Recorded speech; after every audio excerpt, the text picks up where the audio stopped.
Hello, everyone, and welcome to another episode of Analytical Fanboys. I am your host, the Modular King of the Content Ring, the Vacuuminator, and I am joined, as always, by the computer-generated Boingo Writer. Oh shit, I'm in the Matrix. Yeah. Also along with us is the Toy Man of Modular Media, Snowcone83. What's going on, bro? And all is right in the world. Okay, guys, we got a really spectacular show going on this week. Not quite as insane and bloated as last week was, because I did not realize how long we had gone until we got off the recording and I started editing it. But we've got a classic wrestling pay-per-view with a lot of interesting elements to it that we're going to be talking about for our main topic. There's some interesting stuff that happened in AEW to talk about this week, and I'm sure we've all got some pretty cool weekly vibes to go into. So we're going to get into that very shortly. But first and foremost, we need to remind you that this podcast is brought to you by Modular Media, the online worker co-op that aims to bring creators better and work for a more interconnected creative landscape here on YouTube and all throughout the internet that the three of us comprise. And, we do all kinds of great work, both on our own channels and on this one. We've got a lot of great stuff up on here. All the episodes of Analytical Fanboys. We got some spoiler cast. We got a wrestling podcast we used to do, and we'll hopefully be coming back soon. We're working on a plan for that. We've got some other stuff in the works, including, but not limited to, the Modular Summit, which is coming up pretty fast. It's going to be towards the end of next month, November 14th through the 21st. Yes, you heard that right. It is the 14th through the 21st, not the 22nd like we had originally planned, and the 23rd as I had originally flubbed it during that announcement, because I'm great at keeping dates straight. But we had a bit of a scheduling conflict. Some stuff got a little mixed up with one of our works, and that stuff comes first. We're paying the bills with that. We're doing this for fun, even though we really want to be doing this to pay the bills. So we had to cut the summit short by one day, but it's not going to be a huge deal because we're flexible people. We're creatives. We understand stuff changes on a dime all the time, and we're going to be able to do all kinds of great stuff there still. We've got the nightly live streams that are going to be happening, both the opening and closing ceremonies, as well as a few other that we have yet to announce. And you know what? I think I'm going to go ahead and throw out another one right here. Since we're talking about wrestling tonight, let me just let everyone know that on the night of the 18th, Boingo Writer and I, and Snowcone, if he wants to come along as well, are going to be live streaming our thoughts and reactions to that week's episode of AEW Dynamite as soon as it goes off the air. We're going to watch it live, and then we're going to immediately go into Vac Shack and start doing a live stream of our thoughts on it. And there will be a pretty big announcement regarding the future of MMWP towards the end of that as well. So you'll definitely want to tune into that if you're a wrestling fan, because hey, it'll be the return of MMWP, talking about some current and cool wrestling, and you're going to hear about some news about some future wrestling fan content from us. Going to be great, going to be awesome, and you'll definitely want to tune into that, as well as the rest of the Modular Summit content that's coming, and the rest of this podcast that's coming, because we also have an announcement about the future of this podcast, because we've kind of struggled here and there with doing TV shows on this show, even though a lot of the topics we want to cover relate to TV-based franchises.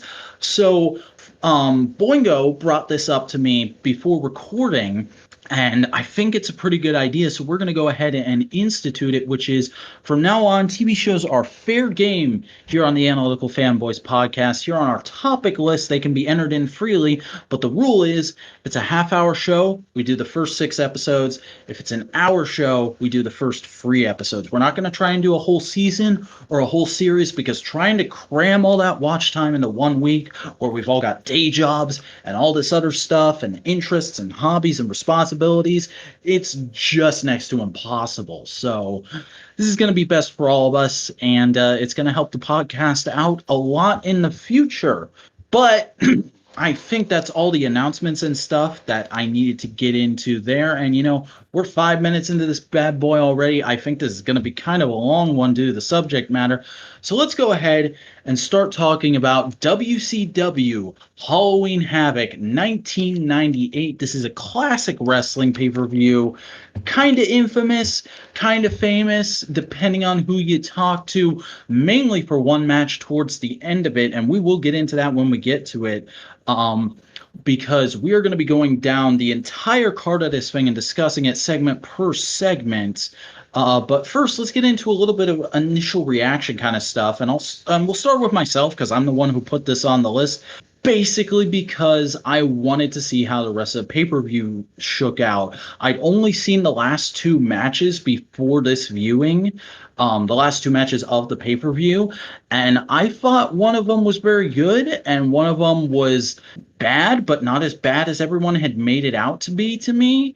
And I was kind of interested in seeing the rest of the show and also getting everyone else's thoughts on it. So let's go ahead and jump into some thoughts. Snow Cone, what did you think in general of WCW Halloween Havoc 1998? Honest, don't know if I really liked it, if I really enjoyed it like the last time wrestling. The last thing we watched, the cage match, was that also from 98?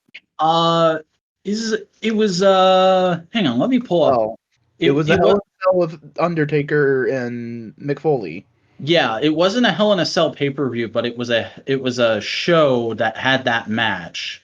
Let me check the dates. I'm gonna go to our YouTube channel right now and double check which one that was. It was WWF King of the Ring 1998. Okay, so it wasn't a pay-per-view, something. No, that was a pay-per-view. King of the Ring was a pay-per-view. That was a tournament that took place over a whole ass show and also featured that Hell in a Cell match. For me, like, the most interesting thing this time around was the stuff that Cole was telling me about some of the wrestlers. Also seeing a young Chris Jericho. Yeah, it's a baby Chris Jericho in his natural habitat. And I don't know if I was being, like, shitty or something, but, like, of all the people I saw wrestle, it seemed like the Chris Jericho and Raven match was, like, I mean, it was just, like, the most blatantly, like, I could visually see each other and stuff like that. I don't know. Mm-hmm. I don't know if that's a fair way to judge wrestling or like that. It's just something I've not noticed before and something I noticed this time. It can be. It definitely can be. I didn't notice it with that, mainly because I was just kind of focusing on the fact that, it's Tiny Chris Jericho, and I had never really seen a Raven match before, so I was kind of paying attention to Raven some more. Yeah, I didn't even know who that was, but that's going to be me throughout. Like, whoa, who's that? Who's this guy? Who the fuck is that? And I'm sure Boingo and I will explain it to you plenty. Oh, no, Cole did it. Yeah. I mean, Cole also seems like he's more of like an old school WCW kind of guy. Yeah, he is. There wasn't a single person in this entire card that he didn't know everything about, like everything about all of it. And just like off the top of his head. And I mean, for all of us, this is less of like looking back at this bygone era and that we grew up with, and it's more like, oh, this is a curiosity piece of this is what wrestling was like at this time for some people, because I had really seen no WCW before this besides those two matches and a couple others. So this was like, oh, this is what an entire WCW show front to back feels like. I get the AEW comparison now. Yeah, a lot of the storylines just maybe go like, hey, AEW is doing something similar, but a lot better. Yeah. Like, we'll mention it more later, but the Scott Hall, Kevin Nash storyline, there's similarities to a current AEW storyline going on right now. Yeah. But yeah, no, like, I can definitely understand why WCW had the fans it had. Because at the time, it was like, you were a fan of WCW. Yeah. Like you could like wrestling and then you could be just a WCW fan. Because this was back in the days before we had things like video on demand. You couldn't watch whatever you wanted whenever you wanted. You had to watch that thing when it was on. And WCW and WWF were on at the same damn time. So it was either WCW or WWF. Or you tried to flip back and forward like a crazy person. I can see that kind of work. Yeah, but there's also like a big noted event where that really backfired because there was one WCW TV broadcast where at that time WWE Raw or WWF Raw was pre-recorded. So people in the industry knew what happened that episode of Raw. It basically spoilers. So during that live WCW show, they said, "Oh hey, Mick Foley's gonna win the championship. That's gonna put butts in seats," basically making fun of WWF. Turns out they immediately changed the channel to go see him do that, and WCW's ratings just tanked the final hour. And tanked forevermore. Like, WCW is one of those companies that you kind of admire because they had this very combative spirit against WWF, but also that spirit ended up killing them in the end. There's a lot of things that kill WCW, like the internal politicking of Hulk Hogan wanting to always go over and always look strong, and same thing with Kevin Nash, same thing with Scott Hall. The fact that Kevin Nash had the book at one point in time, this was behind the scripts and everything. Basically, every wrestler at this point thought they were God's gift to humanity and wanted to be portrayed that way. And this company tried to always make that happen for them. Well, Cole told me that this pay-per-view was one of WCW's biggest blunders. Yeah, and we'll get into that when we get a good bit later in the show. But I think now would be a good time to start running down the card if you guys don't have any more general thoughts to get into. No. I like the look of WCW. It feels very distinct in its presentation. Mm-hmm. It feels very much, I don't know if down to earth is the right word, but it feels a lot less polished than WWF did at the time. Because again, we've seen that pay-per-view of WWF's from the same year. I remember this felt a good bit more rough than that did, even though that pay-per-view features a man falling 30 feet through the air. Yeah, I guess one thing that's probably maybe why I'm kind of didn't like it so much is because I watched that, but it was also what's considered to be like one of the best fucking wrestling matches. And then I'm like, all right, hopefully this will be just as enjoyable. And like it kind of was, kind of wasn't. No, that's a height wrestling rarely reaches. You have to understand things. Yeah, I get that. There's ups and downs. But speaking of ups and downs, our commentary table for tonight. Tony Schiavone, which my Google Doc auto-corrected to Tommy Schiavone for some reason. Chris Jericho. Mike Tenay, and Bobby Heenan. Three guys who probably at this time were mentally associated with WCW by wrestling fans, but now I mentally associate these guys with three different companies. Like Tony Schiavone is AEW's best commentator in my opinion. Mike Tenay is that guy from TNA, and Bobby Heenan is a classic WWF commentator in my mind. Yeah, it's very, for lack of a better way of describing it, looking at WCW through the lens of my wrestling knowledge and history, this doesn't feel like its own company. It feels like three different companies stitched together trying to do something. It really does. It's super interesting. Because there's only a few of these guys that I would say are like genuine WCW guys, and that's like Goldberg, DDP, Sting, and maybe Juventud, Disco Inferno. Scott Steiner, I would kind of mainly think of. The Steiner Bros started in WWF. Oh, I didn't know that. Yep.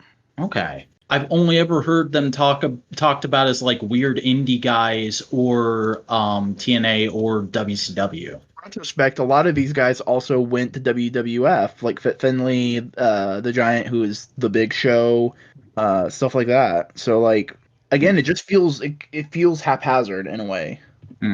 But yeah, I feel like this commentary table, I feel like they all did a great job throughout this show. Like, I barely remember anything Mike Tenay said, but Shivani and Heenan were very interesting throughout all the matches, and they have that great opening bit where Bobby Heenan gives this like incredibly impassioned, angry speech about Hulk Hogan's horrible depravity over the last few weeks, and then he just takes off his headset while Tony Schiavone's talking about something else, puts on this dollar store mask, and then tries to scare him, and Tony Schiavone is just like, God damn it. Yeah. But then after they intro the show and run down the card a whole bunch, we get a routine by the Nitro Girls. It's the Nitro Girls, everybody. Look, we have cheerleaders. They're the Nitro Girls. No? Okay, moving on. Like, yeah, literally, that was that's weird how for me too, because like Cole was like, "This is what I was watching when I was 4 years old, the Nitro Girls," and I'm like, "What the fuck is this?" I'm like, we got some mild strippers. They like changed costumes throughout the night, and like I expected like a one-off and not like a non-stop off. It's weird. You can tell they must have like just been introduced, and WCW was super proud of them, because I wrote down every time they have a routine. I'm gonna count it real quick. 1, 2, 3, 4. There's 4 Nitro Girls routines on this show. Dude, I thought there was 5. So there's like I might have missed. Hang on, I might have missed one. No, I wrote down 4. I just remember seeing them a bunch. You had your like schoolgirl outfit, your starting outfit, the one where like they all had different colored hair. They were also on leather then. It was bizarre. In that very 90s wrestling kind of way. It's so weird. Like, here's the weird thing about the show. It doesn't feel like it's from 1998. It feels like it's from 1994. Yeah? I mean, we get so much exposure of the Nitro Girls, but there's not a single women's match on this card. I don't think the WCW really had a women's division at all. But guys, Medusa putting the title in the trash can. Remember that? Like, they had Miss Elizabeth, and that's it. Yeah. And people give AEW shit for their women's division. Mm-hmm. But then we go to an interview by Mean Gene, where he talks to Rick Steiner about some shit he's been going through lately. Basically, NWO jerking him around, his brother's being a dick to him. And then Buff Bagwell comes out and is like, yo, I just ditched the NWO.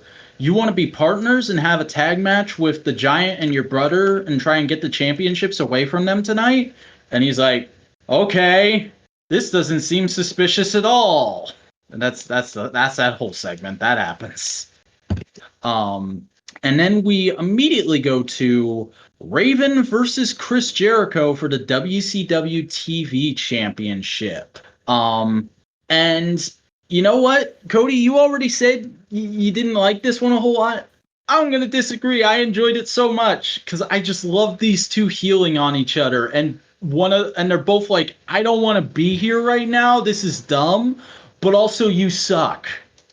The only thing I'm trying to remember is there was one thing of wrestling that I saw a long time ago, no idea what, but it's always stayed by me, where it was someone who looked almost exactly like Raven, who was like in a ring, like saying like trying to talk to his son, and then it was like an actual little kid, and then someone else was like, no, you're not the father. And like the guy was wearing like an all black trench coat with like long black hair. What the fuck? What the fuck? Yeah, and this was in a Domino's like little like waiting station area when me and my dad went as a child. So. Was this WWE? Do you know? Bro, I don't know. I just remember watching it while he was paying, and there's just like, and like one of the guys kneels down. There's like a chair on stage, and the guy in leather was sitting in the chair, and like one of the other guy kneels down, and the kid goes, and like yeah. The only thing I can think of is like, because the only storyline that pops in my head that would fit would be Rey Mysterio versus Eddie Guerrero. I was gonna say that. Like, did the Undertaker get involved in that? Because the Undertaker's the only guy I can think of who wears a black trench coat. Him or Sting. It could have been TNA. Or no, he was only in like 3 matches. I was thinking of the one like dude who like spoke German in WCW. Weird. Not that. Because they had a big storyline about Dominic, who's currently a WWE wrestler. Mm-hmm. And it's like twice the height of Rey Mysterio. It's very funny. Bro, I'm like trying to Google shit, and like I typed in Raven, and it's like Raven versus Crow, and I'm like, whoa, who's Crow? And I click on it, and it's just a comparison of Ravens and Crows.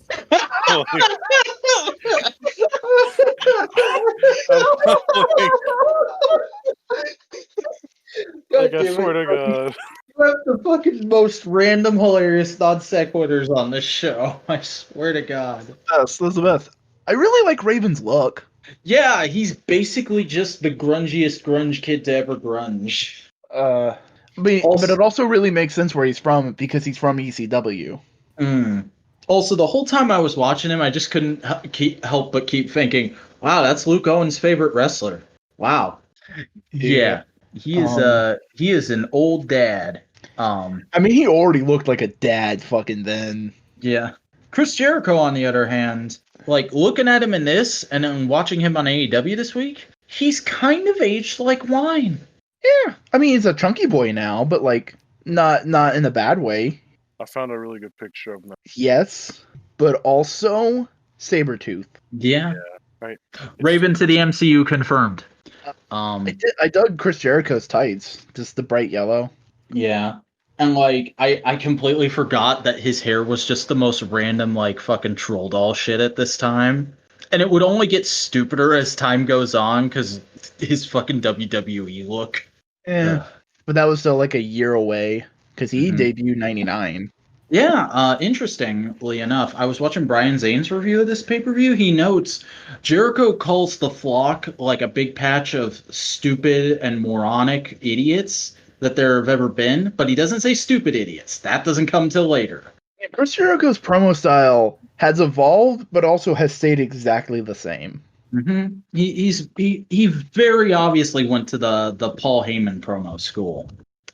Yeah. That was a good match. It was fun. Yeah, this is neat. The WCW TV Championship looks neat. Never seen it before. But then Hollywood Hogan and Eric Bischoff come out for a promo. And like I'm just gonna say it, this made no sense. This promo was really nonsensical. Hogan's got to get his TV time in, bro. But I loved it. I was smiling like an idiot through this whole thing from the moment that NWO music hits. And you just see that, because the set for this pay-per-view is amazing. It's like the best Halloween, words speak them correctly. Halloween. It's the best Halloween pay-per-view set you could possibly imagine. Just all this fucking smoke and these giant pumpkins and this gargoyle. And the NWO theme is weirdly perfect for spooky season. And as it's playing, Hogan and Bischoff walk out, and they've just got the biggest, stupidest smiles on their face, even though they've been being terrorized by Warrior all month. It's one of those things where I'm sure it probably made no sense at the time. I'm sure it probably actually makes no sense now, but I can't help liking it.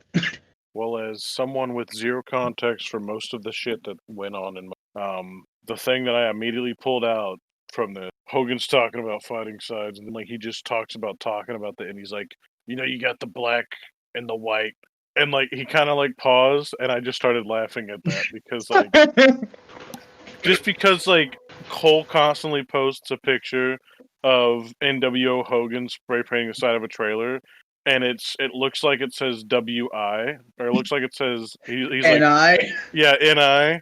Because he's not finished with the W yet, and like that shit's just always funny to me. So I just immediately thought that it's the biggest. It's a huge wrestling meme. I've never seen Hollywood Hogan like in action, so this was my first. It's definitely a look. Not my favorite for sure. Yeah. But then we go to kind of a throwaway match, but I still enjoyed it. Ming, or Haku as he's known to most people, versus Raph. Or as he's known to me, Adam Bomb. Oh shit, really? That's who that is? That's Adam Bomb. Oh my god, that's awesome. Genuinely, everybody shits on that name. I think it's a fucking great name. Yeah. And then these guys had a killer Beef Boy match. Like just really solid pounding away at each other, and like that huge fucking what's the word? Power bomb that ended it. Ugh. I liked it. I liked it a lot. Yeah, this was one of my favorite, one of my more matches. It was one of my most enjoyed matches of this whole thing. And one of the things that really intrigued me about this was just learning about himself. From Cole saying yeah, if you like ask anybody in the business, especially at this time or even now, this guy is a wrestler. Oh yeah, no. Ming is a super interesting guy because he like has this whole wrestling family dynasty that he's a part of and is kind of the head of these days. And he's like super respectful and is like into like honor code type shit behind the scenes. But if you cross him or his family in any way, he will fuck you up. Yeah, that can be said for a lot of the Thought family, which also is it part of the Anawai thing? I think some of them have married each other, but I don't know if they like officially are considered to be the same family by each other. Because I know the Anawai and the Rock's family is like blood brother kind of thing. So, what nationality? Samoan, I think. I'm trying to specific. So him being called Ming, it's that them being like, is that shitty 90 shit or? Oh, it's shitty. Like, here's the thing about professional wrestling. I'd say about until like 2000. I'd say about until like 2010, it was still pretty racist as shit. Mm-hmm. Yeah, like one of the most famous members of the Fatu family, I think Yokozuna was Fatu. Samoan was a wrestler in WWF who was a sumo wrestler named Yokozuna. Yeah, sure, a Samoan dude can be Japanese, whatever. He looks the part. Put him in the tights. Yeah. Carney shit. That's the name of the game in wrestling, or at least it was for a very long time. Yeah, because like I don't know, I didn't say anything to Cole. I guess I didn't think to, but whenever this guy came out, like the way I was like, it seems like this guy's to be Chinese. Like I don't know, because like just the way like they talked about him a little. That was the impression I got, and I'm like, that seems. Yeah. He's from Tonga. Tonga? Yeah, Tonga. Also, he was a sumo wrestler. As in, like, David Wert's Tonga Time Tonga? No, like, he was born in Nuku Alofa, Kingdom of Tonga. Huh. Yeah. So he was billed from Tonga. But, like, he is a sumo wrestler. I'm looking at his Wikipedia right now. Yeah. But then we get to, because I don't think we have much else to say on this. This is a good match. But then we go to probably my favorite match of the night. I don't know, it's tied with the main event, but Disco Inferno versus Juventud Carrera for a number 1 cruiserweight championship contendership. It's a lot of C's. But this was just so much fun, because like cruiserweights were a huge deal in WCW.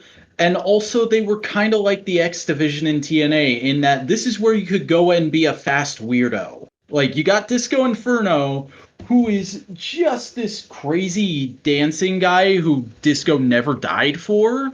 And then you've got Juventud Carrero, who is just an angry luchador without a mask. And they both move like the Flash. It's amazing. Yeah, it was fine. I don't know. Disco Inferno just does nothing for me. And he's just like, why is he here?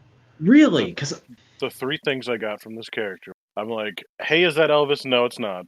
Hey, is that like a Greek statue? Literally, his face looks like someone carved it out of stone, but nope, it's not. And then I was like, no, that's Ted Cruz. It's Elvis. It's a statue. No, it's Ted Cruz. God damn. All of which I feel are accurate, to me, but whatever. It was interesting. It's an interesting character. He also looks severely like my cousin, like to the point where I'm like, is this man related to me? So there's all kinds of weird shit. I don't know. That's amazing. Fucking discovery journey. But I'm surprised you're not into Disco Inferno, Boingo, because I feel like he's the kind of guy who would be huge on the indie scene in modern day. And there's no nuance to it. It's just like, hey, look, disco. That's fair. Yeah. But I had fun with all the disco, especially when he does the fucking Macarena to introduce his finisher. That was fun. And then Juventud, I was just happy to finally have seen a match of, because I was one of the people who had to Google who he was when Chris Jericho name dropped him on one of the first episodes of Dynamite. Well, yeah. I'll also say that guy looks like Michael Jackson.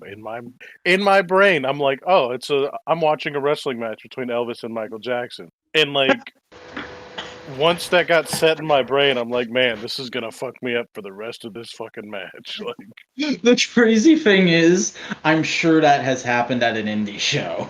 God, I hope. If anyone knows of a upload somewhere of a indie show Elvis versus Michael Jackson match, send that shit to us. Twitter.com/themodularmedia. I mean, it probably happened somewhere in Mexico. But after that, we had another Nitro Girls routine, and I don't think we need to talk about that anymore. But then Scott Steiner comes out, and he starts talking, and oh boy, I'm gonna stop. I actually love Scott Steiner. I know he's filthy and horrible, and he says literally the worst shit when you give him a microphone that any human could ever say when it comes to sexual euphemisms. But I love him, and I think he's hilarious. So when he comes out and he goes, I've spent 3 days and 30 nights with a freak on my left, a freak on my right, ... and a freak in a box, I almost fell out of my chair. His promo was very circular and very, very Steiner. Yeah. And then the Giant comes out and is basically like, yeah, we're both in the NWO. We have the NWO Tag Team Championships. We accept the challenge that was made earlier.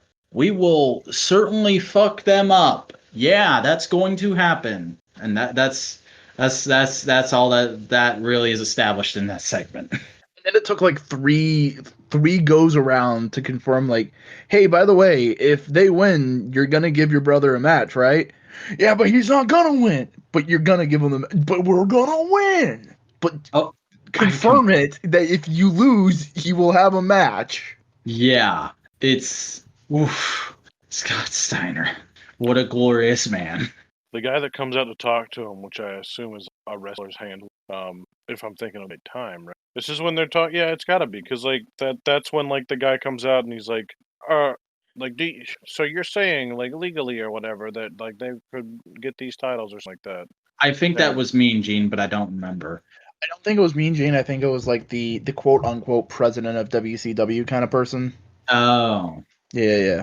Yeah, the guy looked like Matt Foley.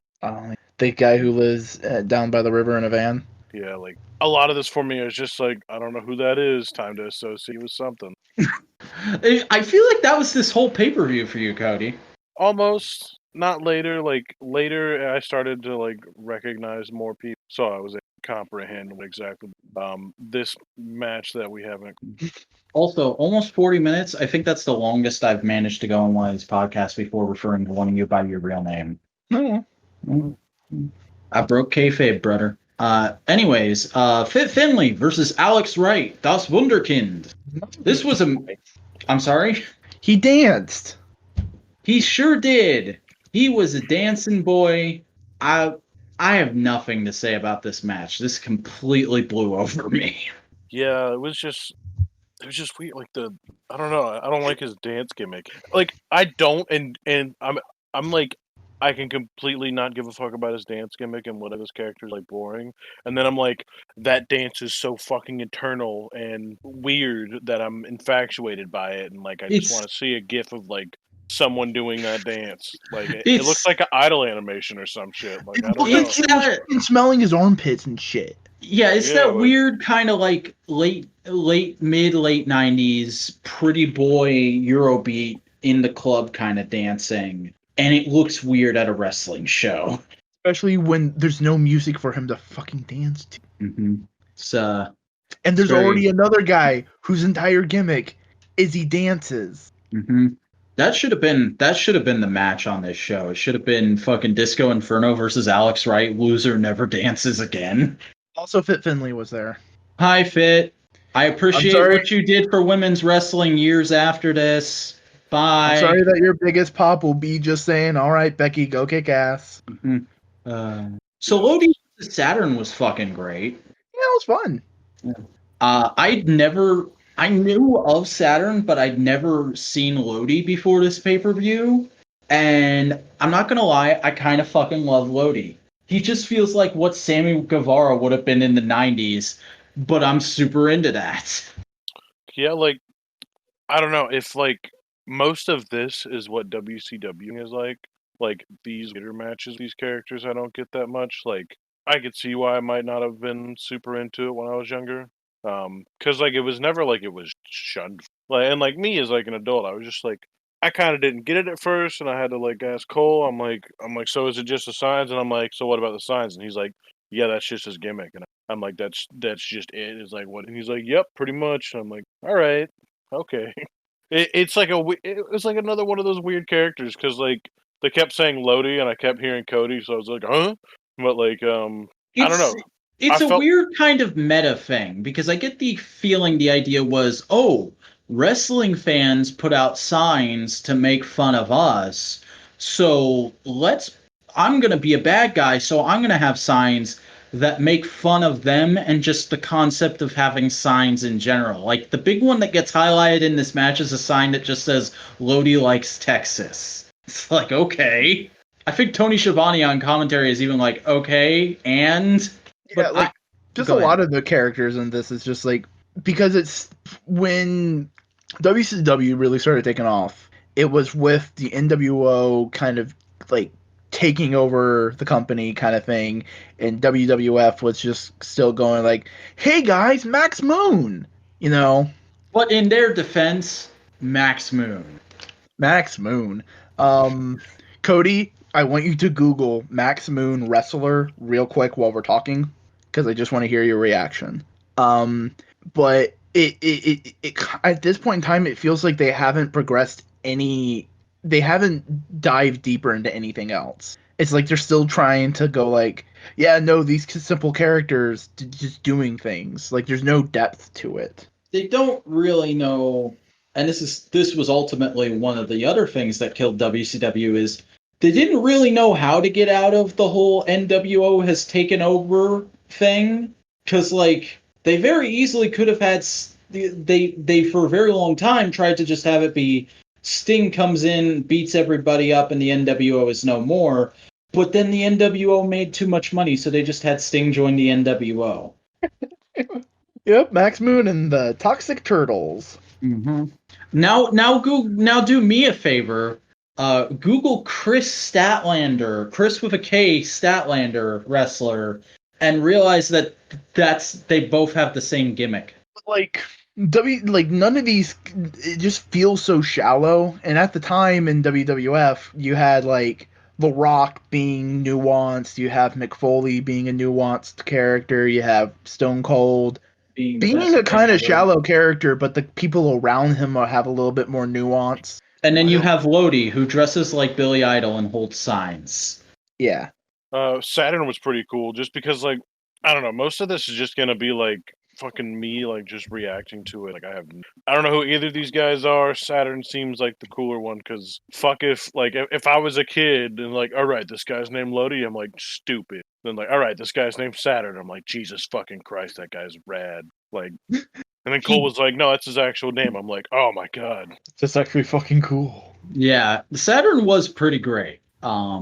Again, I hadn't had much exposure to him, but seeing him and like, oh, these guys were in the flock together, and one of them was the utter slave, and this match is about one of them trying to get revenge.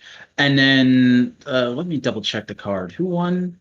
Yeah, Saturn won. Saturn beat the fuck out of Lodi, won via pinfall, and then just left. And it's like, yeah, Saturn's kind of the cooler guy, but also, I thought Lodi was funny. But also, like, I'm pretty sure he kind of really developed the hold that Pac uses in AEW. Really?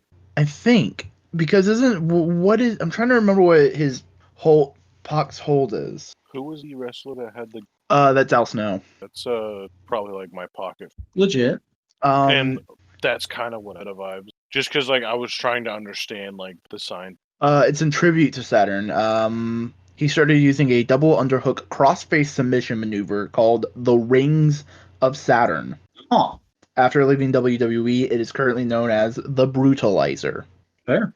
But after this match, the Nitro Girls had another routine, and then we had Disco Inferno versus Kidman for the WCW Cruiserweight Championship.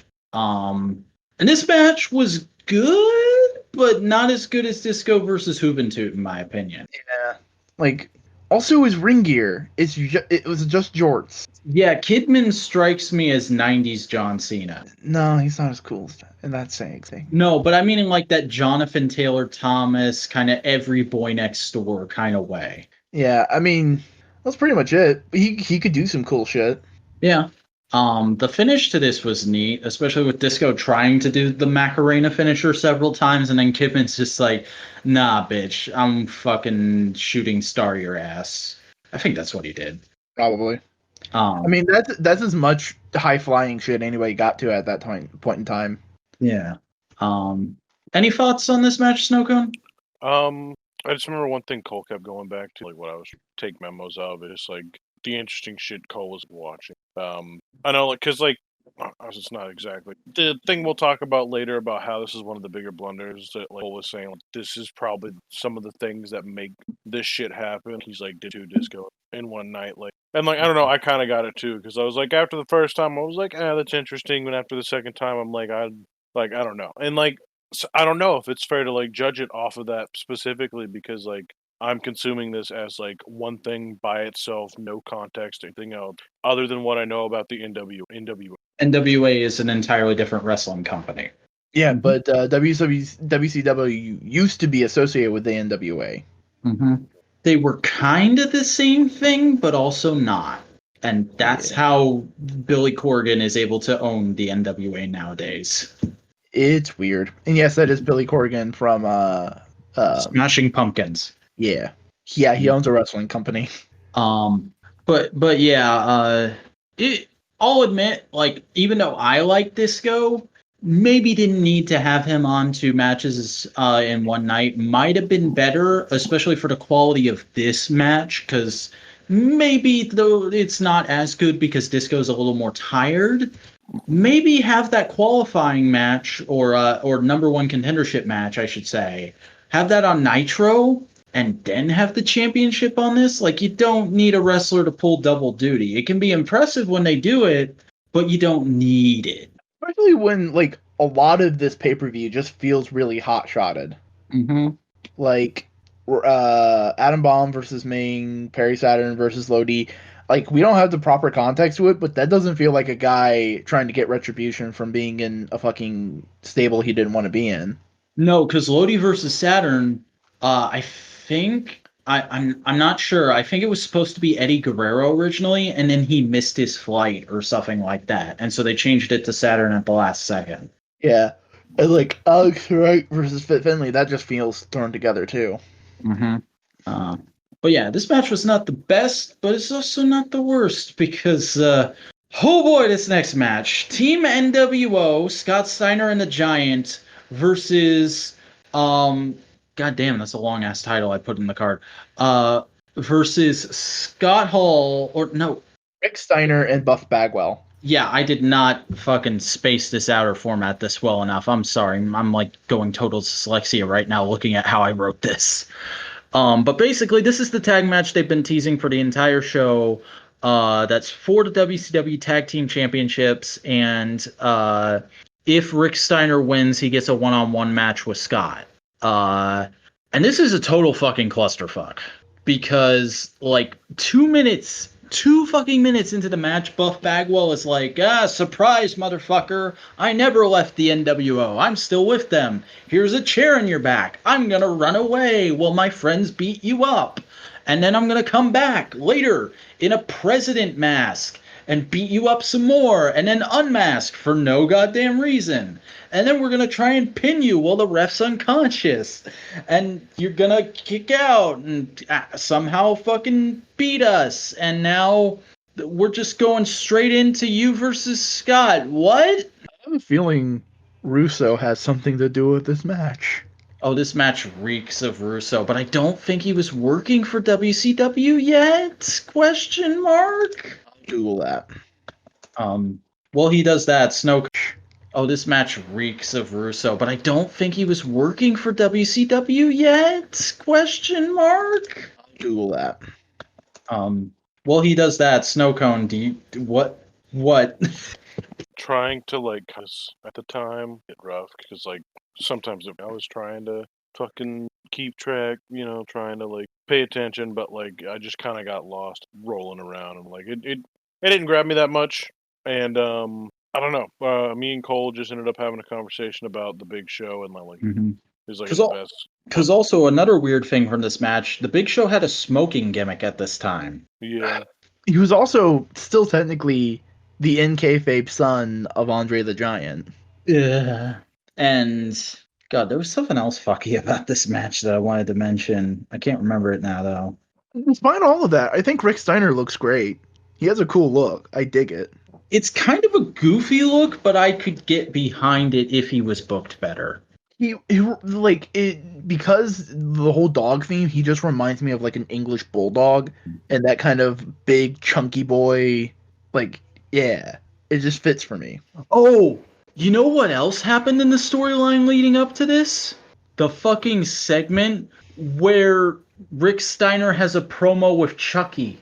Oh God. Yeah. This is that angle? This is that angle. Cole mentioned something about that. So, okay, to quickly explain it for you, Snow Cone, there's an episode of Monday Nitro where Rick Steiner is cutting a promo about a feud he's having with Scott, which is this feud.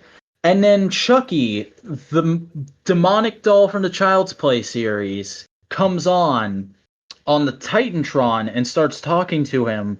But it's a pre-recorded message of Chucky that they shot on the set for Bride of Chucky. And they can't get the timing right. So Rick's lines are constantly getting cut short by Chucky just saying his next line, which for some reason they didn't think to just pause the video until it was Chucky's turn to talk or something like that.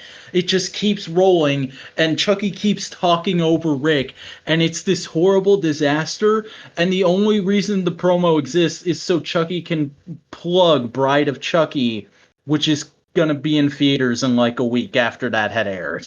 Remember, this is also the same company that had RoboCop come in and help a wrestler in a wrestling match. Yeah, I was about to say not quite as graceful as like, oh my God, here comes RoboCop. Like, wrestling just has a really fucking big boner for like celebrities and doing shit with celebrities. Like even the best companies are still like they still foam at the mouth of like, we'll talk about that later tonight, won't we?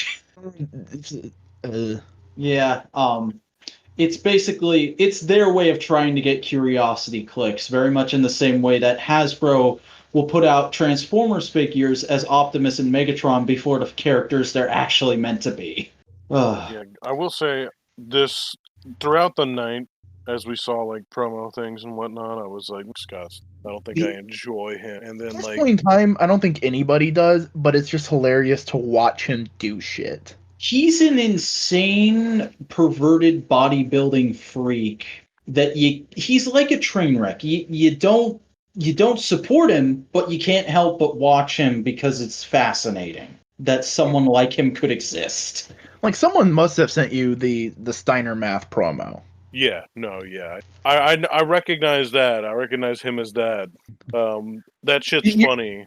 That's not a one-time thing. That's him 24/7. Also, I rewatched the promo he did in the modern NWA last year today because I was really pissed off, and I remembered him saying something about enjoying beating people up when he's angry, and I was like, that might feel really relatable to me right now.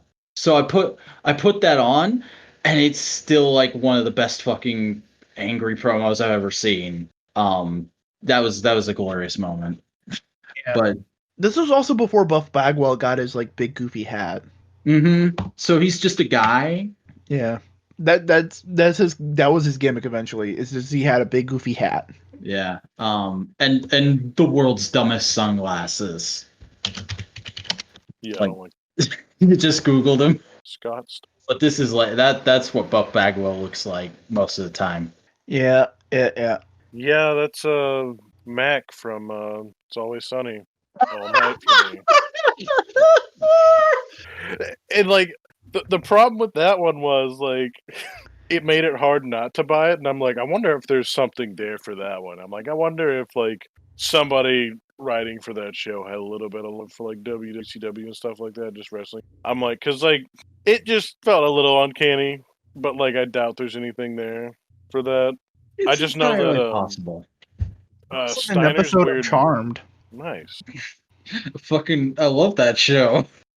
Whenever like Steiner flexes and he gets that weird like fucking muscle bump, like his muscles are weird, dude. Dude, it looks like he's got a fucking Voldemort trying to like talk to him in his arm, man. I don't like it. Like, it's like he's flexing and something's coming up to try to kiss him on the lips, man. Like it's fucking weird.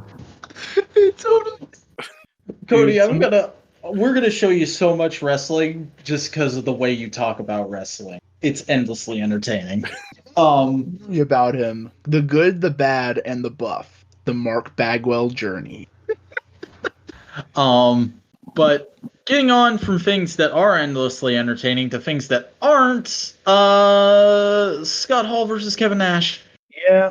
It happens. Sure does happen. I was talking to Cole about this one because I didn't immediately pick up on his gimmick being, I guess, like drunkaholic. No, he's Last Call Scott Hall. Don't you get it? It rhymes. Whenever I heard that, I was just like, okay. And then Cole's like, yeah, well, see, the trick was that he's actually an alcoholic. And I was like, oh, okay. And he was like actually really an alcoholic he wasn't sober when this match happened. I mean, I would hope he was sober for this actual match, but I mean, like in the I don't drink anymore sense, he wasn't sober when this match was going on. Yeah, like, I don't know, just a weird one for me. Because he kept like disappearing and showing up throughout the night, or at least that happened at least once. I don't know if I've fucking materialized the second. I don't know, it was weird. And he's part of the NWO for this, right? They both were. The NWO had split into factions at this point. The faction turned into factions. Scott was the leader of the Wolf Pack. No, Kevin Nash was Wolf Pack. Oh, what was Scott then? He was also part of the Wolf Pack, but then in the promo, remember, he said, I need money, and so he betrayed the Wolf Pack and went back to the Black and White. Oh. And that's partially why they were fighting and all that kind of shit. And also he's a lone wolf. And Kevin Nash eventually went full hip-hop with the Wolf Pack. Talking about the NWO beyond their debut makes my brain. I knew dude, I swear to God.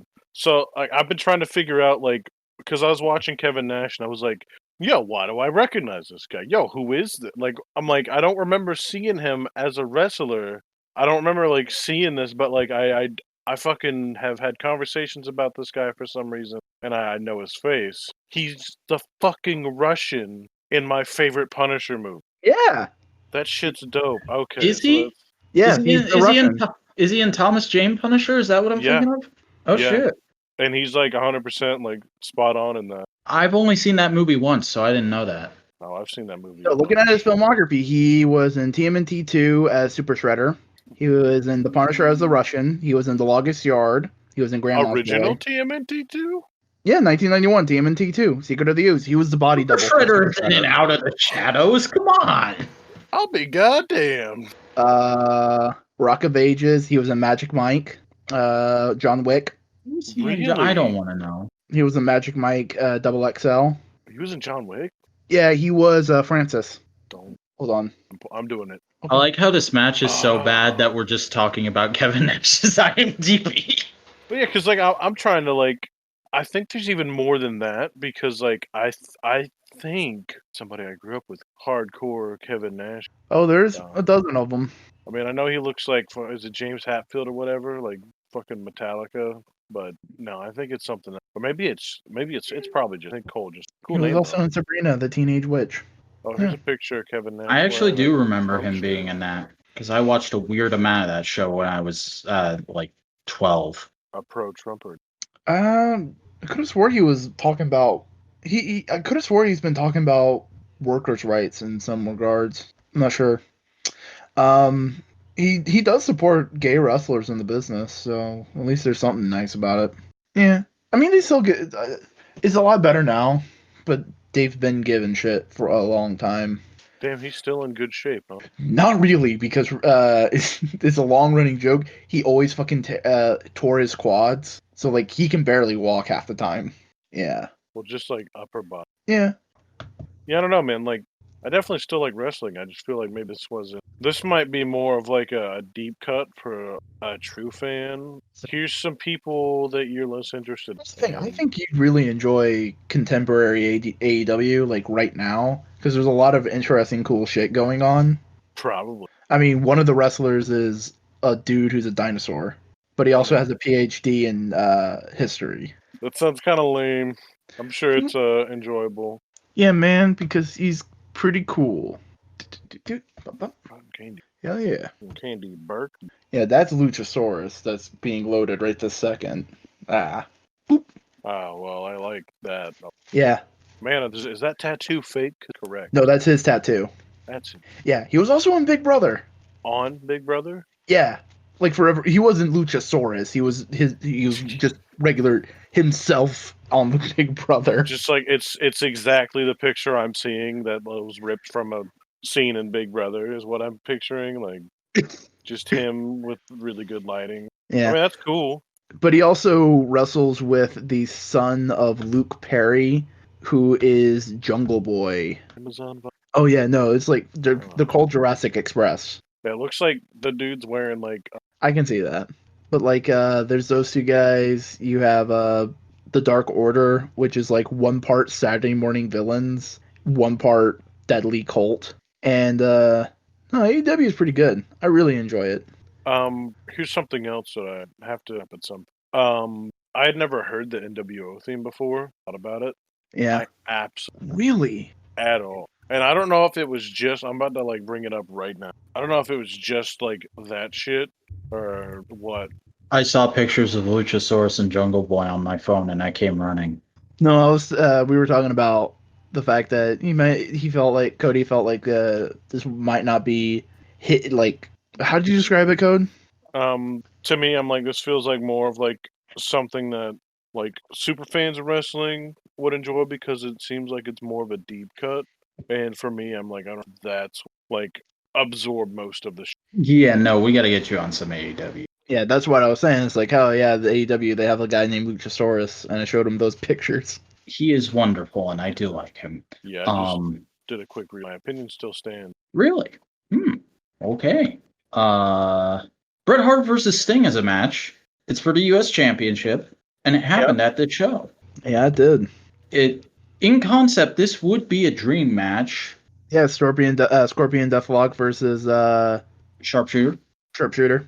And that's kind of what the feud is built around, I think. But this just isn't a great match. No, like it's probably not the worst thing either of these guys have been involved in. Like, it's certainly not the worst thing Sting's ever been involved in. But it's not like their best work either, which is very disappointing when you have these guys who are both like kind of mega legends going up. Also, it's Wolfpack Sting, which is objectively the worst Sting. I don't give a fuck what you have to say about Joker Sting. I've never even seen Joker Sting, so I know this is objectively the worst Sting. Yeah. By the way, Cody, usually Sting's gimmick is he's basically the dude from The Crow. At this time, he's had like 4 different gimmicks. There's Surfer, there's Crow, Wolfpack, and then there's Joker. Didn't he do something else in Impact, or am I besides Joker? I mean, he returned to Crow. He did Crow, then he did Joker. Okay. I saw. Yeah, Surfer Sting is fucking awesome, dude. You watch him against like Ric Flair back in the day. That shit was great. This was not great though. Yeah, nah. And then we get to the match that this show is kind of known for better or for worse. Hollywood Hogan versus The Warrior. They did two spots over and over again. And you know what? I'm gonna say it. I'm gonna put out my my hot take right here. This match is not as bad as people say it is. It's not a good match, but it's not as bad as people say it is. People talk about this match like this is one of the worst matches ever in WCW. There are worse matches than this on this fucking show. Like I would definitely, if I had to cut one match from the show, I would cut the tag team match before I cut this. But it is not the best match, especially because the finish they had planned of Hogan throwing a fireball in Warrior's face and rolling him up, that doesn't work. The fireball does not go off like planned. And so they improvise for like 10 minutes, and then they finally get the finish after Eric Bischoff fucking manhandles the referee, which should have gotten the match thrown out, but whatever. This is late 90s WCW, rules don't exist. Because they went 10 minutes, the pay-per-view went over what it was scheduled for. And the pay-per-view providers did not give them more time, or they didn't ask for more time. Nobody knows what the truth is because many people have given many different stories. But basically, nobody saw the last match of this pay-per-view except for the people in attendance until the following night when they replayed it on Nitro along with an apology for going long. Because wrestling is live and it requires precise planning, and when you don't plan it very precisely, a lot of people will get very angry and ask for refunds. And yeah, this is the reason this show is famous, is because this match going overtime caused tons of people to ask for refunds and was kind of the beginning of people turning on WCW. How much you want to bet that they didn't accidentally go overtime and Hogan just wanted to be the main event everybody saw? I mean, I wouldn't put it past him, but also I kind of think it's even worse that they fumbled it. Just because, like, so many other wrestling shows have done shit down to the wire and not have things like this happen. Yeah. Especially because this was a rematch, if I remember right, a lot of people were actually looking forward to. Because it's a rematch of Hogan and Warrior at Mania 5 or 6, I think it is. And that match is like a huge fucking deal because it's like the end of the 80s WWF era where it's title versus title. Warrior was the Intercontinental Champion. Hogan was the WWF Champion. And this was like at the time when Hulkamania was just starting to wane. So they were like, all right, let's do a passing of the torch. Hogan and Warrior, it's the Batman and Superman of WWF. They're going to face off, and they're both evenly matched. And it's this huge, very fast, very intense match that ends with Hogan losing. And with a tear in his eye, he hands his title over to the Warrior and then like does the arm raise thing, and they celebrate together because we're moving on from the 80s into the 90s in WWF. And then as the story goes, all these years later, like 10 fucking years later, Hogan was still so butthurt over having to do that for the business that he had them bring in Warrior just so he could get his win back here. And they're both old, and they don't have any chemistry anymore, and they keep trying to do callbacks and shit to that first match, and it doesn't work. Also, Warrior's a spoopy man now. Yeah. Also, wasn't at this time Warrior starting to go genuinely crazy? Yeah. And also, this was his last match for a very long time. After this, he cut a promo on Nitro the next night, and then he pieced out of the company, and he didn't do any more wrestling until like 2008 or so when he did a show in, I think, Spain it was. He did a one-off indie show, and then he did that WWE Hall of Fame induction and died 2 nights later. All the while writing fucking crazed manifestos about gay people. Yeah, remember everybody, queering doesn't make the world work. That's an actual thing this man said at a town hall meeting where he lived. Yeah.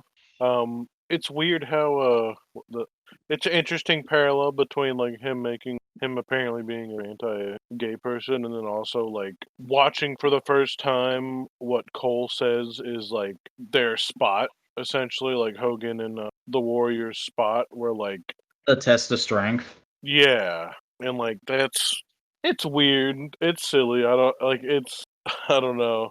I enjoyed it in this a little bit, but not for like the man. I fucking love wrestling. But for like This that's is kind of dumb. funny. Yeah, that's kind of funny to watch because Yeah. there was a camera angle and the guy and like Warrior's just like bobbing his head, and I'm just like, come on. Sometimes when they're doing something like that, it's to tell the ref, no, I'm acting hurt. I'm fine. Mm-hmm. It's a way to like signal, like you'll see more modern wrestlers kind of just stay on their back and just kind of like do a bicycle kick with their leg. Like it's just a little. They're trying to say like, hey, I'm fine. We're good. Continue the match, because they can't just say like, hey, I'm good. The thing I just didn't really hurt that much. Cole was saying that apparently that's because I remember it made me ask him. I'm like, no, I know they're not actually like putting effort into this. Like, so is this like I'm like, is there something in the business at this time or just in general where like there's certain moves you do that are actually resting in place of like Oh yeah, technical rest holds are wrestling? totally a thing. They've been a thing in wrestling forever. Yeah, Oh wow. but that's also great times where they go like, hey, what spot do we want to do next? Kind of planning out the next things we're gonna do. Yeah. But yeah, I think this match is entertaining in its curiosity value, and like you said, Snowcone, there's some goofier spots, but I don't think this match is outright bad. At least not until you get to that flubbed finish. I think it's just like it's no better or worse than a Saudi match, basically. I love how that's our fucking bar. Yeah. Duh. But hey, speaking of Saudi matches, the main event is fucking Goldberg versus DDP. Oh my god. It's so weird seeing Goldberg in basically his height and like being Goldberg earning the reputation he has nowadays. Yeah. Because you and I, Boingo, we know him as Mr. Saudi Paycheck Old Man, who screams very funnily at Braun Strowman at WrestleMania. And here he's like a legitimate badass and kind of frightening. Like, I've never actually seen one of his classic entrances before, and now I get why WWE still keeps it in with him. Like, it looks goofy in modern WWE, but it's kind of the coolest thing on this show. Talking about him, like entering with like the guard. Yeah, and just walking out as like that legitimately awe-inspiring theme plays, and then you see him go through the whole entranceway and fucking swallowing the smoke and spitting it out as he screams when the pyro goes off. And he does that shit is awesome. Mm-hmm. Diamond Dallas Page also just fucking great look. Yeah, because like DDP is somebody who I legitimately like in modern day. So to see him in his prime was like, man, he's just never missed a beat. He's always been the coolest guy ever. And the thing is, prime, dude was like pushing mid to late 30s at this point. Yeah, and he could fucking go, and Goldberg could fucking go, and you know what? I said it was a tie between this and Disco Inferno and Juventud. I've changed my mind. This is the best match on the card. There was a simple story going on. It's like, can Goldberg get off a spear in time versus Diamond Dallas Page able to get in a diamond cutter soon enough? And that was the whole story. And while that is the main thing going on, there's also all these great little spots. Like, there's an amazing bit when DDP is on the floor, like Goldberg knocked him down for some reason, and he does a leg sweep, and and Goldberg just jumps back, lands on his feet, jumps back up, and DDP just does another leg sweep. It's like the most acrobatic I've ever seen either of those guys be, and it like legitimately popped me. Yeah, it was nice to see a Goldberg match actually be fun. Mm-hmm. Yeah, see, for me, all I know of Goldberg, that's actually Cole, hands down, favorite. Wow. Yeah. See, I can totally see that being a young kid watching this and seeing this awe-inspiring, like, dude, this guy needs fucking people to keep him in line going to the ring. Shit. Yeah. And he was a big football star for a little bit, and now he's like a legitimate superhero. He kind of was the Hulk Hogan of WCW. As weird as that is to say. They have Hulk Hogan. Yeah. God, Bill Goldberg. That's his actual name. Hey, like, his name it's William Goldberg. Motherfucker, my name's William. God, that's even worse. Now I'm just picturing fucking Jeffrey Katzenberg doing that entrance for whatever reason. He was in Looney Tunes Back in Action. Mm-hmm. And in The Longest Yard. Because every wrestler was in The Longest Yard. And Santa's Sleigh. He played Santa. Santaberg? Yeah, which is funny. That's also where he met his wife. No claws? Because remember when Brian Zane talked about the movie? I don't think I've seen it. Basically, Bill Goldberg met his wife on the set of Santa's Sleigh, where he plays basically a homicidal Santa Claus, and he runs into a stripper on a swing. That stripper on a swing is his wife. That's where they met. Amazing. Just hanging around. Yeah. But that's Halloween Havoc, guys. What did we think? Yeah. Because I went into this like, wow, that was way better than everyone made it out to be. And now I'm coming out of it like, wow, that was way worse than I made it out to be. It is a weird mix of like not as bad as it could have been, but also incredibly disappointing.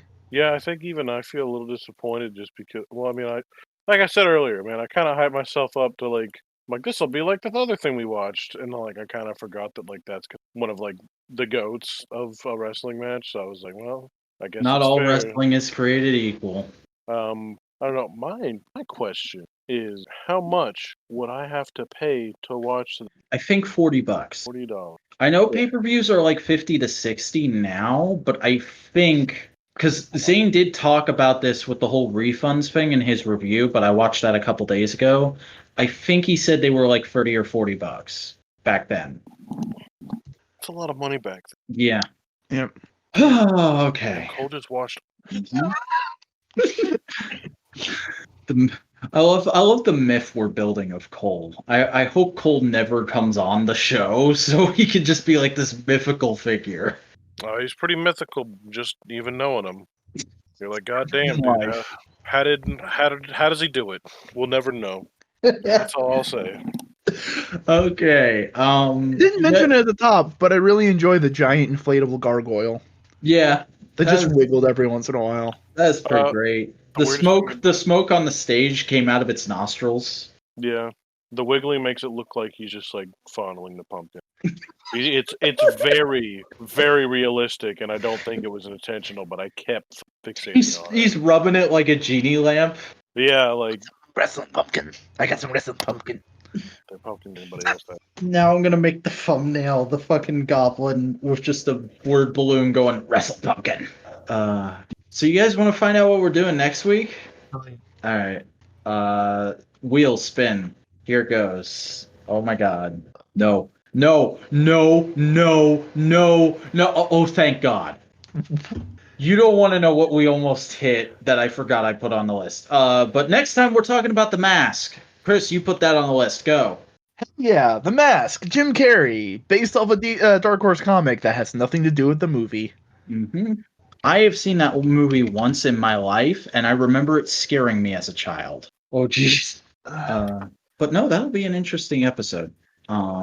We will talk about that when we talk about it. But right now, Chris, I think this might have been the worst Dynamite of the year. Yeah, it is not the greatest Dynamite. But saying that, it was still pretty fun. Yeah. I mean, there were good ideas going on here. There were a few segments I really got into, but a lot of it was just like, this either feels like filler or it feels like a badly executed next step in the story. Particular Billy fucking Mitchell showing up. Donkey Kong Record Steel Boy is going to help Miro plan the bachelor party. Right. I mean, in their defense, it is getting eyes on the product. I in a Discord server I'm in, there are some people who never type in that server's wrestling chat that were like, yo, I was watching a Billy Mitchell stream and he was talking about being on wrestling. What's that about? And I explained the concept of AEW to them. But also, Billy Mitchell is a very divisive man. And I'm just going to be honest, I'm in the camp that doesn't like him. I think they used him perfectly in here because he just seems like a weird, goofy guy to help out Miro. That's fair. Also, I really enjoy the whole segment in general because it's playing up that he's the best. Like he wins at Street Fighter, he wins at Pac-Man, he wins at the axe throwing thing, all against Kip Sabian. They're just competing, and he's like winning everything. Mm-hmm. All the while, he is completely distracted trying to plan the thing. Like it's effortless for him. That was a nice touch. I didn't actually notice that during it, but I trust you, so that Miro was going because like I remember the axe throwing. He like Kip Sabian's throwing his axes, and Miro's on the phone going like, "Yeah, no, I promise Rumstraga." You know the thing where the Amish go out and like fucking drink all weekend to test their livers. I want us to be drunk like them. That kind of thing. And then Kip goes like, "Hey, Miro, it's your turn." And he's like, "All right," and he just walks over there, immediately throws an axe, and it's perfect. I'm sure that took like 10 takes. They edited it. They cut to a good axe throw. That's how little I was paying attention during this till Billy just shows up. But then we had Inner Circle and MJF. That was probably my favorite thing of the night. Yeah, they're sowing the seeds of dissent in the Inner Circle. MJF trying to play all the sides, trying to squeeze in that Sammy role. I mean, we brought him up a shit ton during this podcast already, but Brian Zane was like, "Oh, they just called back to a ton of shit that Jericho and MJF have already said." They did the "Do you want to be in the Inner Circle" thing, and that was it. All the other stuff was new material, and it was all hilarious. Like fucking Sammy Guevara, "The hell are you doing here, MJF? What do you want?" And then Chris Jericho, "I'll handle this, Sammy. The hell are you doing here, MJF? What do you want?" Yeah, that's fun. That's always great bits. I really enjoyed Jon Moxley versus The Butcher. That was a fun match. I didn't get super into it as a wrestling match, but I thought it was cool that they gave Butcher that spotlight. You also got to remember, I love The Butcher. Mm-hmm. Have you listened to the podcast with him and Blade yet? I listened to like half of it, and then something happened. I couldn't finish it. Yeah, I started it earlier, and the same thing happened to me. But I liked that. I thought it was really, really good. He looked great. Also, really enjoyed seeing Britt Baker back in wrestling ring. Yeah, that was neat. I hope she gets an actual story really quickly, to kind of redeem how the one with Swole ended, because there's some good stuff with her. And I think what they're probably going to do is just give her a bunch of squash matches to get her up in the rankings, so that she can then go for the title against Shida. Because I think that's what they want to do. And they can do some cool stuff with that. I'm trying to remember what else happened. The massive pull-apart brawl between Cody and Brody Lee after Cody comes out and cuts what's probably his most not great promo so far in AEW. Like, it wasn't bad, but it was all over the fucking place. Yeah, it took 3 minutes to answer every question. Mm-hmm. But I thought it was fine. He was trying to get the point across, and I like the bit where he highlighted a bunch of people. Like this storyline is very much about him, but he's like, "Dasha Gonzalez, you're a wrestler, right? I hear you pretty good." And she's like, "I'm not great." And then he goes, "Oh, all the other champions we have in the company: Hikaru Shida, the Full Metal Champ. Please give me a T-shirt that says that." And he goes over everyone else except for FTR. He didn't talk about the tag team division at all. I think that's very important. That was cool. I have a feeling that Hikaru Shida's nickname is just a reference to Full Metal Alchemist. It's entirely possible. She cosplayed Kiki from Kiki's Delivery Service on Instagram yesterday, and it was adorable. Cody still looks a little bit like Waluigi. A little bit, yeah. It's the purple. That's it. Like, it's the purple and the black hair just together. It's just like, oof. And it's not the best black hair dye job, which is weird because he naturally has black hair, but it looks like he just rubbed a bunch of grease and oil in his hair. Yeah. I'm looking forward to the match. 10 versus Orange Cassidy was fun. It was okay. You also got to remember, I enjoy Orange Cassidy. Mm-hmm. This is very much a Dynamite that if you don't enjoy all the wrestlers, you're gonna go like, "It's fine." I mean, I wanted to be into Ricky Starks versus Darby Allin, but it felt like this shouldn't have been the payoff. They should have gotten it on a bigger stage. Yeah. And I mean, maybe it isn't the payoff, but they certainly acted like it was. Reindict it somehow. Have him go up against Brian Cage. Yeah. I don't know if I liked SCU versus FTR, but I thought it was interesting and kind of hilarious that Sean Spears like sarcastically wished SCU luck. It seems specifically directed towards Sky, so maybe they're getting the program. That'd be cool. Also, I thought it was fun. I thought that was fine. What else? Also, the Young Bucks fucking kicked Tony Schiavone. Yeah, they're officially heels. Yeah. You don't fucking do anything to Schiavone. Schiavone's my guy at the commentary table. You touch him, you're bastards in my mind. And so for the rest of the night, Taz was just on the table. Mm-hmm. Oh my god, Taz and fucking Hangman on the table was so interesting. Oh yeah, especially because Hangman was there going like, "Oh yeah, tag team things, tag." And then they announce a tournament, and Kenny's in it, and it's a singles thing, and he sounded like he wanted to kill himself. But like they're also like here, you could feel the tension with like Excalibur going like, "But Kenny's been talking about being a singles guy for the past couple of weeks when he's been up here. I don't want to hurt you, but I got to tell you this." Oof. Yeah, it's rough. And that was kind of the ins and outs of Dynamite this week. It's a very transitional episode of Dynamite. Yeah. And I think, honestly, the first very super, like, transitional episode of Dynamite in 1 year of full of wrestling, pretty good odds. And, I mean, I'm still looking forward to next week. That fucking dog collar match has got me pretty pumped, especially with the imagery they're putting out. Did you see that match graphic where it's like extremely suggestive? Goddamn kinky porn? Yeah, it's hilarious. Damn. Oh, no, Cody, you need to see how much this is a fucking kink how much that is a fucking kink post. It's fucking ridiculous. Are you Googling it right now? No, I'm going to the AEW official subreddit. Oh boy. Boy. Mm-hmm. I'm looking for it. It's not coming up yet. I am just Googling it to see if I can find it. Yeah. Whoever gets to it first will be a person. Yeah. No, you're already a person. We're trying to accomplish personhood. We're Pinocchios. Whoa. Too.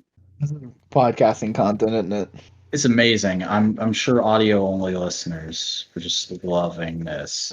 What are you talking about? That's the only form our podcast takes because we're not doing goddamn fucking video feeds. Yet.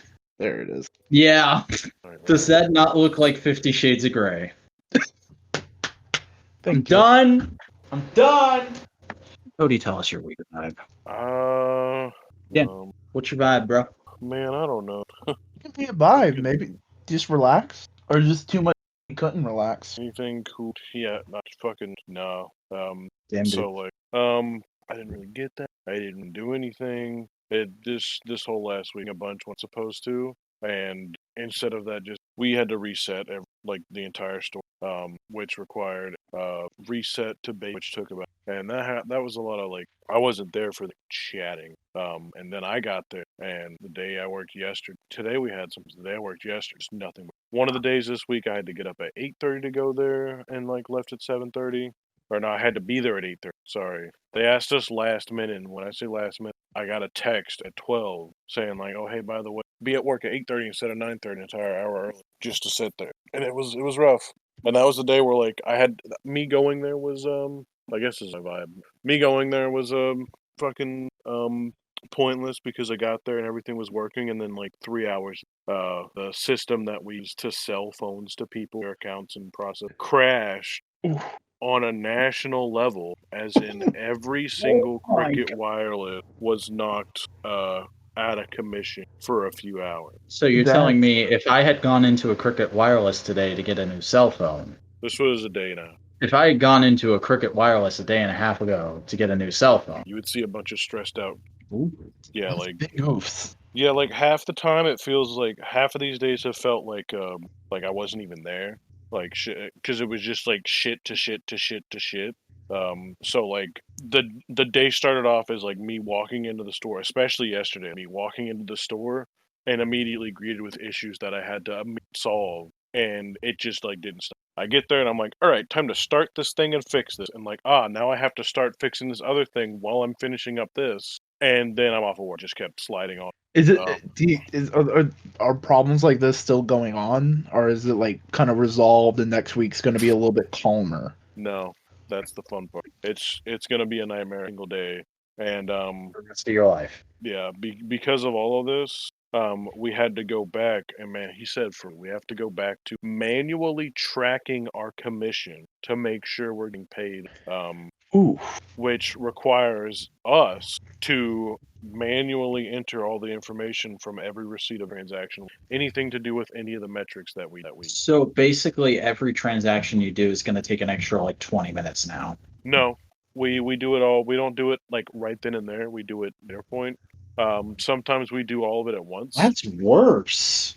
No, it would be worse to do it the way you're talking about, because like the way that you can't stop, and we have to. But if we're slow, it's not that bad. If we've sold like 10 phones a day, and then that also usually, and I already know that they fucked shit up. Like apparently, the crazier thing is that like all of this crazy stuff happened unannounced, and some of it was actually known to be coming. Like we knew that there was going to be a major reset, because the company that like we operate under changed from like Elite Wireless Incorporated to like Elite Wireless Group LLC, which I guess means everything has to be wiped to reset. I don't know. It's my job's fine. It pays me money, but like this shit is just and like I remember like in chat they were saying they're like, hey, don't tell customers what's been going on because it makes us seem unreliable, and it's probably reliable. Like the whole thing that makes like any of these stories, and like anytime a customer's like, man, that guy's great, it's because we're doing shit that we're not supposed to try to fix these problems. That's like 90% of jobs, though. Yeah, I know. It's just not been fun. Like the fucking Garda guys showed up again, which are like the people who come every Tuesday to take the money out of our safes and take it to somewhere else. And the last two times I saw them, the last time I saw them, I was like, dude, I literally said to them, I'm like, you guys were just here. I'm like, why do you come twice a month? They're like, we didn't. And I'm like, fuck. And I did the same shit again where they walked in and I'm like, yo, y'all were just here yesterday. And they're like, no, that was last year. And I'm like, I feel like that's more of a memory problem than it is your job problem. no, I usually have a pretty good memory. But not in this instance. You have to have a good memory when you're friends with me. So yeah, no, he has a good memory. No, it's because it's all like just like somebody will ask me, like the people will ask, like my manager, like, oh, how did this sale you just did go? And I'm like, I don't remember the person's face, because like we'll talk to like 30 people, and somebody comes in and like, hey, you remember me? And I'm like, no, sorry.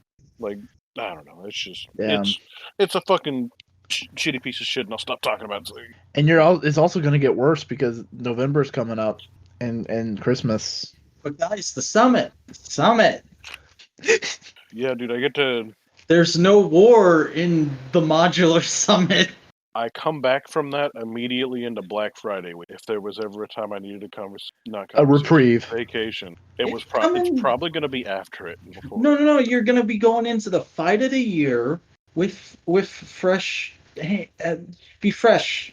Be fresh. I'll make you a prince. You can be a fresh prince of Cricket Wireless. COVID Black Friday. I saw a lot of conservative people. It's not good. We might as well just make the funeral arrangements right now. It's either gonna be fine and I'll be making enough money to where I don't give a shit, or it's gonna be because it's so close. I always like make the joke about how like there's like people who are just gonna like someone's just gonna push my button, and my levels of caring and like reason are gonna rebalance, and I'm just gonna be like, you know what? I don't give a fuck right now. This isn't worth disrespected to fight you. There's been so many people just call COVID Black Friday, and I saw a lot of people. A lot of conservative people. It's not good. We might as well just make the funeral arrangements right now. It's either gonna be fine and I'll be making enough money to where I don't give a shit, or it's gonna be because it's so close. I always like make the joke about how like there's like people who are just gonna like someone's just gonna push my button, and my levels of caring and like reason are gonna rebalance, and I'm just gonna be like, you know what? I don't give a fuck right now. This isn't worth disrespecting to fight you. There's been so many people just come in, pushed. I don't know what's on. There was a lady today who added about nothing. Please leave. It's gonna be fun. You actually say that to her? Yeah, we have to ask them to leave. Like because like I stepped in because it's my duty as an assistant manager to like fucking like prevent her from like being insane. She's like troubling everyone in the store. Won't stop going on, and I step in to try to because like also the person she was working with explaining shit. So like I had to like do that for him, and I'm like just trying to explain. She just like would not shut up. And I was just like, I'm like, yeah, ma'am, I understand. And like she was like relieved to see me enter the conversation because she's like, oh, finally. I'm like, so what's the issue? I'm like, okay, this is the issue.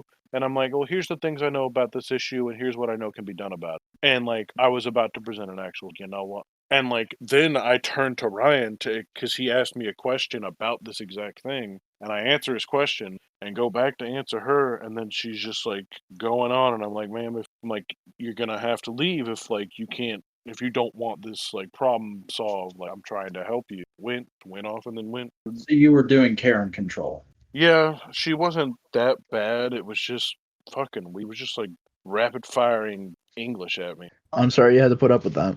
Yeah. Oh man, that was the best. That shit's fun. That's every day. Damn. There's at least 1 to 2 of those. Big oof there, Snowco. Boingo, do you have a lighter vibe, perhaps? I've just been playing video games. Wow, so, fuck you. Yeah, no, like I finished Monkey Island, kind of started the second one. I started playing Piku Niku, which is the free game on Epic Game Store right now, where you play basically a jelly bean with legs and you can kick people. He proved. Oh yeah, I started playing Among Us with Cody. I barely even understand what that game is. One person bad guy, try the rest of it. And so it's Gmod murder? Yeah. But it's like Thing mixed with Alien kind of thing. So everybody has to do with tasks except one person who just his whole task is kill people. In one game, I was the imposter with one other person we were playing with, and I killed one person. And then someone found the body, reported it, and everybody started talking. All right, who is it? Who is it?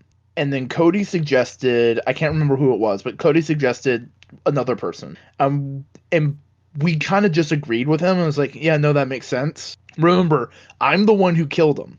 Mm-hmm. So we ejected him, not the imposter, not the bad guy. And everybody was like, shit, fuck. So we just continued doing it. Then someone pushed the button to call an emergency meeting. It was like, guys, I think this guy's it. I think this is the suspicious person. And like, we hadn't done anything. And we were just like, yeah, okay, that makes sense. So we voted him out. He was not the imposter. We did that like 2 more times, and Cody was helping us the entire time, not realizing it. The whole time I'm like driving these conversations, and I'm just like, you know what, guys, I think this is right. and every time it gets wrong, I'm just like, huh. Well, I have no fucking idea, man. I don't know. And I'm like, what do you guys all in say? The voice call. Sounds like Chris didn't prove that he can't be trusted. It sounds like he proved that you're extremely suggestible. No. Like, because after that, I was just like, all right, fuck Chris. And we literally won a game because like someone like we were talking, and I'm like, you know what, guys? I don't trust this character right here. And everyone else is like, you know what? That's enough for me. And then we vote him off. And like, I had no reason to not trust him, and he was the fucking imposter. That's great. A whole game, we killed one person, and then we didn't do anything for the rest of the game, and we won. We didn't have to do jack shit. The game is very simple, but it's like very complex, and like you have to lie to the people you love, and that is beautiful. When you find out who's good at it and who's not, that's fun. I feel like I'm pretty. I don't know. I think I'm okay at it. Yeah, you're pretty good, especially in the early rounds where like I didn't ever fucking think you were capable of like. I just assumed you were not gonna be able, like, cause like Stella, somebody who we play with, she'll like be an imposter and not even kill anyone, and she'll be like, "It's not me," And everyone's just like, oh, and then like they just fucking vote her a meet. It's like, oh, surprise, you imposter. Yeah, no, you gotta secure a reasonable alibi. No, it's like this is what I was doing. This is why I was doing it. All right. You avoid things that would immediately gain suspicion. The one time I didn't, hold on, I'm being hailed. Whoa. One time we didn't. Sick fucking Star Trek reference, dude. Well, what about you, man? What's got your juices flowing? All right. Well, it took me real quick. I'll be gone for like 10 minutes. I'll be back. Fuck. We'll be finishing the show by then if I go into my thing. Then you could just mute your mics and then do a truncate silence later. Yeah, let's do that. Everyone mute on 3. 1, 2, 3. Guess who's back? Oh, fuck. You fall asleep. Oh, God. Did he actually fall asleep? I have no idea. He may be pooping. He may be AFK. I feel like... Oh, I see what I did. The best part is I'm going to truncate silence, and I'm going to forget to come back and cut this out as well. Yeah, I clicked the mute, which I see is actually deafened. So. Ooh. Anyway. Why are they typing? Okay. You were asleep and we're trying to wake you. Well, I was... My vibe for the week. It's technically like a big long month vibe because it took me a month to get through this shit.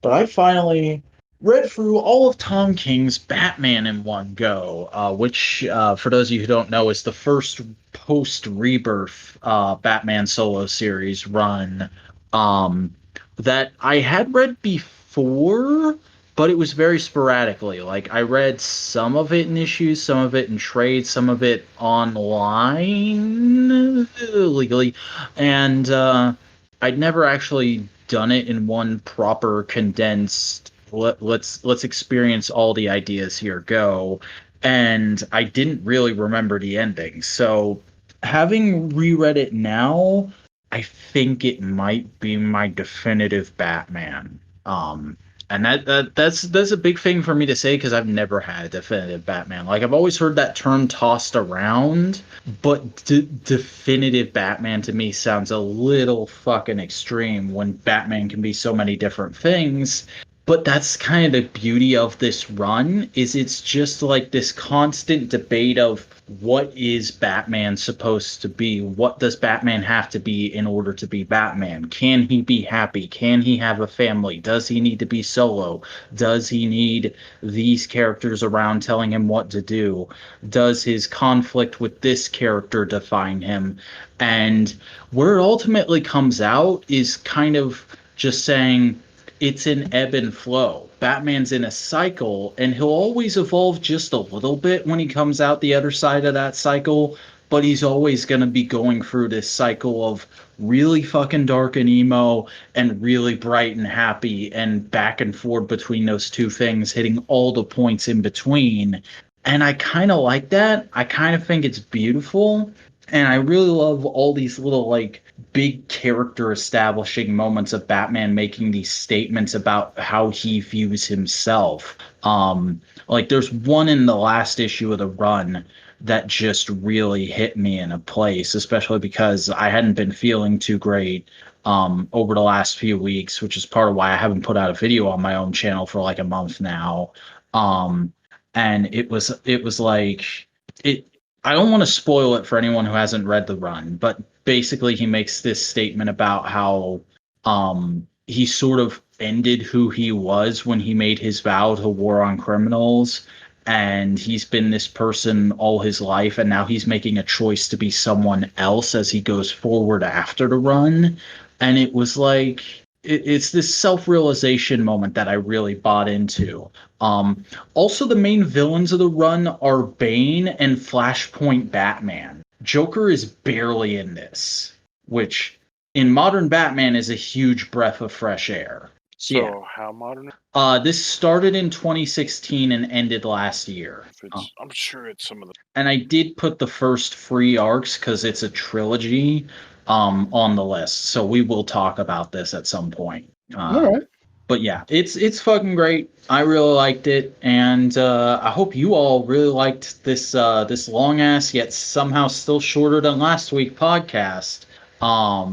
Because we're at the end here, and yeah, if you want to get in contact with us, we're gonna run down how to do that right now. So, Snowcone, tell everybody who you are and where they can find what you do if you want them to. I'm a toy guy who. All right. Awesome. If you hopped on over to never_robot, you would see my second picture being the hottest toy drop that I got this year, and that's the car jar being Star Wars Hot Wheels character. So if you want to see more, what is this? This is instant. Okay. So if you want to see more pictures of that car specifically and nothing else, that's all you need to know. You know exactly where. For everything else, it's Snow. Awesome. Boingo, tell everybody who you are and where they can find your stuff if you want them to. Howdy, my name is Chris Boingo Writer Gaston. You can find me on the YouTubes where I do video essay editorial things. You can find me on the Twitter at Boingo_Writer, Boingo_Writer, on Instagram at Boingo_Writer, and Twitch at Boingo Writer. I'm not sure if there is an underscore. Let me check. I have not streamed yet, so I did one test stream and that's it. So who knows? Yeah, you've been playing games, bro. Get on that streaming. In fact, I may do it tonight. Who knows? Whoa. Yeah, there's no underscore. It's one word. Boingo Writer. Awesome. And I am the Vacuuminator, the modular king of the content ring, and you can find all of my kingly content over at youtube.com/thevacuuminator. I do videos about all kinds of stuff. Really need to figure out a homogenized brand or stuff, and that's something I should probably do at some point, at some time, but not right now. Just go over and check out stuff. Maybe you'll find something you like at youtube.com/thevacuuminator. I'm also on social media, Instagram at thevacuuminator and Twitter at thevacuuminator. It's spelled VACUUMINATOR. And I post toy photos and the occasional funny or very what's the word, nihilistic tweet. I do that. Find that shit. And you can find more of your modular media right here on youtube.com. Be sure to give this podcast a like on YouTube. Go ahead and leave a comment. Help us out in that YouTube algorithm. Subscribe and ring the bell in order to enable notifications to get every episode of Analytical Fanboys as it comes out. And you can listen to those episodes on the go, even without a YouTube Premium subscription, by downloading the MP3s from the Google Drive folder we have linked down in the video description. You can also follow us on Twitter to keep up with all of the news regarding the podcast at The Modular Media, and you can subscribe to our subreddit for the same kind of thing. That is r/modular media. But that is all for this episode of Analytical Fanboys. We will see you guys next week when we will be discussing, I don't even remember what we said, The Mask. I almost completely forgot it, and Chris or Cody would have had to save me, but I remembered it. We're talking about The Mask next week, people. Somebody stop me from flubbing up. But stop me.